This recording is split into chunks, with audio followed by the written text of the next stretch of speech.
Ukraine और रूस के बीच छिड़ी हुई है भीषण जंग और ये युद्ध महायुद्ध बने जा रहा है।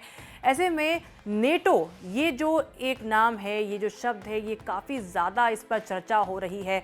इस वीडियो के ज़रिए हम आपको बताएंगे आखिरकार क्या है नेटो और क्यों नेटो जो है वो यूक्रेन की सीधी सीधी मदद नहीं कर पा रहा है, या यूँ कहें कोई भी कॉन्क्रीट तरीके से हेल्प नहीं कर पा रहा है। नेटो और अमेरिका जो है, इनकी तरफ लगातार यूक्रेन के लोगों की नज़र रही है कि इन दोनों की तरफ से जो है कुछ सशक्तिकरण मिले, कुछ ऐसी मदद मिले जिससे कि पुतिन को टक्कर दे दी जाए। लेकिन नेटो जो है इस जंग में सीधे तौर पर कूदने से मना कर रहा है।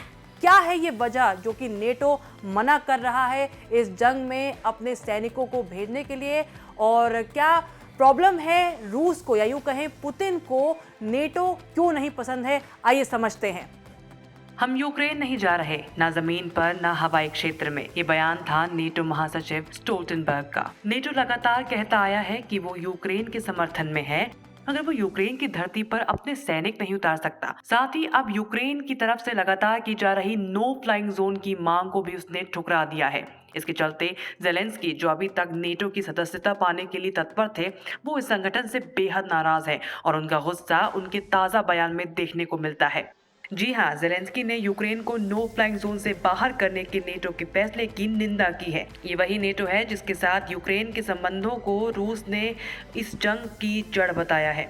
जेलेंस्की ने कहा है, ये जानते हुए कि नए हमले और हताहत होगी, नेटो ने जानबूझकर यूक्रेन के ऊपर आसमान को बंद नहीं करने का फैसला किया है। हमारा मानना है कि नेटो देशों ने खुद ही एक कहानी बना ली है कि यूक्रेन के ऊपर एयर स्पेस बंद होने से नेटो के खिलाफ सीधे रूसी आक्रमण होगा। आज नेटो के नेतृत्व ने नो फ्लाइंग जोन बनाने से इनकार करते हुए यूक्रेनी शहरों और गांवों पर और बमबारी के लिए हरी झंडी दे दी है। बता दें, नो फ्लाइंग जोन का मतलब होता है उड़ान प्रतिबंध क्षेत्र। शुक्रवार को नेटो के महासचिव जेन्स स्टोल्टनबर्ग ने कहा था कि नेटो यूक्रेन में नो फ्लाइंग जोन को लागू नहीं कराएगा, क्योंकि इस तरह के कदम से यूरोप की परमाणु हथियारों से लैस रूस के साथ व्यापक जंग भड़क जाएगी।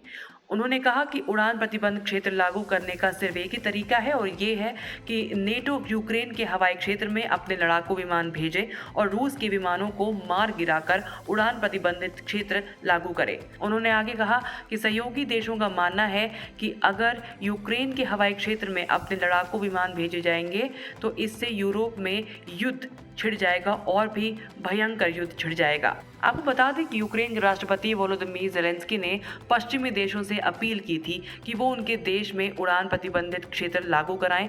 ये अपील यूक्रेन के न्यूक्लियर प्लांट में लगी आग के बाद की गई।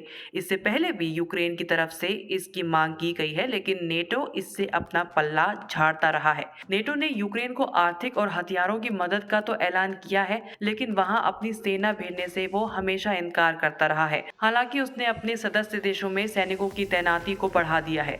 दरअसल सेकेंड वर्ल्ड वॉर के बाद 1949 को एक संधि के जरिए नेटो का गठन किया गया था। वर्तमान में अमेरिका, फ्रांस और यूनाइटेड किंगडम समेत कुल 30 देश इसके सदस्य हैं। नेटो गठबंधन का सबसे प्रमुख प्रावधान ये है कि अगर कोई भी देश इसके सदस्य देशों में से किसी एक पर भी हमला करता है तो इसे सभी देशों पर हमला माना जाएगा और सभी देश मिलकर प्रभावित देश की मदद के लिए उतरेंगे। कई विशेषज्ञों का मानना है कि यूक्रेन ने नेटो में शामिल होने की इच्छा जताई थी और उसी को लेकर रूस ने उस पर हमला किया है। ऐसे में नेटो को उसकी मदद करनी चाहिए, लेकिन अनुच्छेद 5 के प्रावधानों के तहत उसके सदस्य नहीं होने के कारण वहां सेना नहीं भेजी जा सकती है। न्यूज़ तक ब्यूरो।